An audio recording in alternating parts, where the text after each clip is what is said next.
आज भी एक प्रश्न गूंजता है। आज भी एक प्रश्न गूंजता है। उस दिन वो स्त्री की गलती नहीं, पूरे समाज की गलती है। इन्हीं पंक्तियों के साथ मैं दिविशा उपाध्याय, कक्षा 8वीं की छात्रा, आज आपके समक्ष एक कविता लेके प्रस्तुत हुई हूँ। इस कविता का शीर्षक है कुपित। यह कविता द्रौपदी के साथ जो अन्याय हुआ था उसके बारे में है, और यह कविता यह भी एक भाई बहन के प्रेम के बारे में भी बताती है। आइए इस कविता पर गौर फरमाया जाए। हे भीष्म पितामह कुछ बोलो, हे भीष्म पितामह कुछ बोलो, कुल वधू है तुम्हें पुकार रही, दुर्योधन जो व्यवहार किया ये तुम सबको क्या लगा सही? मेरा केश पकड़ कर लाया है करता दुशासन दुर्व्यवहार, आर्याओं की सब माताओं ने क्या नहीं दिया कोई संस्कार? मैंने तो दाव नहीं खेला चौसर की शाही क्रीड़ा में, है दोष नहीं जब कहीं मेरा तो क्यों मैं ऐसी पीड़ा में? संपत्ति ना मैं किसी राजा की जो हारे मुझको खेल जुआ। जब इतना कुछ द्रौपदी कह चुकी थी तब वह अपनी आंखें चारों ओर सभा में देखती है और सबसे वृद्ध यानी कि भीष्म पितामह को कहती है, दादा तुम तो नीति प्रिय हो, तब तो क्यों यूं लाचार हुआ? जब गंगासूत कुछ कह न सका कृष्ण ने राजा से पूछा, जब दुर्योधन इतना दृष्ट है तो सम्राट दंड है क्यों छूछा? द्रौपदी ने बारी बारी से प्रश्नों का ढेर लगा डाला। धृतराज, विदुर और द्रोणाओं के मानो मुंह पर हो ताला। आखिर में बरसी पांडव पर, आखिर में बरसी पांडव पर, किस भूते पर हो मेरे पिया?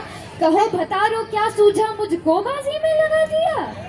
मछली की आंख भेदना था वो करके ब्याह कर आए हो। अर्जुन गांडीव कहाँ घूमे, क्यों ऐसे शीश झुकाए हो? जब द्रौपदी इतनी क्रोधित हो गई तब वह अपने कुछ पुराने दिन याद करने लगी, और वह जब पुराने दिन याद कर रही थी तो वो कहती है, जब मीन चक्षु को संधान किया तब हृदय मेरा हर्षाया था, मन ही मन में एहलादित थी, मन चाहा वर जो पाया था। माँ कुंती ने मुझे बांट दिया, बन गए पति पांचों भाई, ऐसी दुर्दशा देख मेरी तुम सबको लाज ना आई? मैं समझी बड़भागिन हूँ, मैं समझी बड़भागिन हूँ, रणवीरों की मैं सबला हूँ, पर अब ऐसा लगता मुझको डरपोकों की मैं अबला हूँ।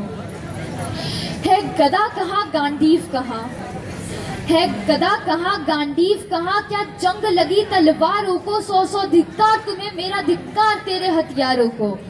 अरे चूड़ियां पहनो घुंघरू बांधो, अरे चूड़ियां पहनो घुंघरू बांधो, गलियों में नाचो छम छम छम, नहीं बेचारी मुझे समझना नैहर से भाई बुलाए हो।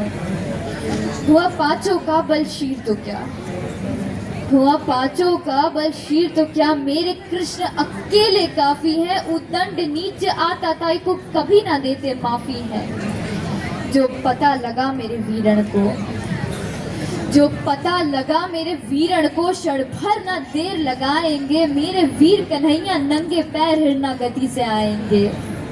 नहीं भगनी मैं लाचारों की, मधुसूदन मेरा भाई है, लगता दुशासन दुर्योधन तेरी मौत शीश पर आई है। जो आए भैया सभा मध्य, जो आए भैया सभा मध्य, तो कोई ना बच पाएगा, जब चक्र सुदर्शन घूमेगा सब मूली सा कट जाएगा। होती है भ्रुकुटी जहाँ को हराम वही बच जाता है, होती है भ्रुकुटी जहाँ को हराम वही मच जाता है, जब चक्र सुदर्शन घूमता है तो काल भी ना बच पाता है। हुए कृष्ण कृपालु कृष्णा पर, हुए कृष्ण कृपालु कृष्णा पर, माधव जो करुण पुकार सुनी, साड़ी ही साड़ी देखो धरती अंबर तक चीर बुनी। अनवरत खींचता रहा लेकिन साड़ी की था लगा न सका, हो गया थक के चूर लेकिन साड़ी का था लगा ना पाया। था बहुत अचंभित दुशासन, था बहुत अचंभित दुशासन, ये नारी है या साड़ी है? द्रौपदी में हाड़ मास भी है कि सारी नारी साड़ी है? कृष्ण अपने भक्तों के प्रति बहुत ही ज्यादा भावमुक्त है। कृष्ण अपने भक्तों के प्रति बड़े भाव मुक्त हैं, वो ऋण चुकाते हैं उनके ब्याज के साथ। ऐसी लीला न्यारी है कृष्ण की। धन्यवाद।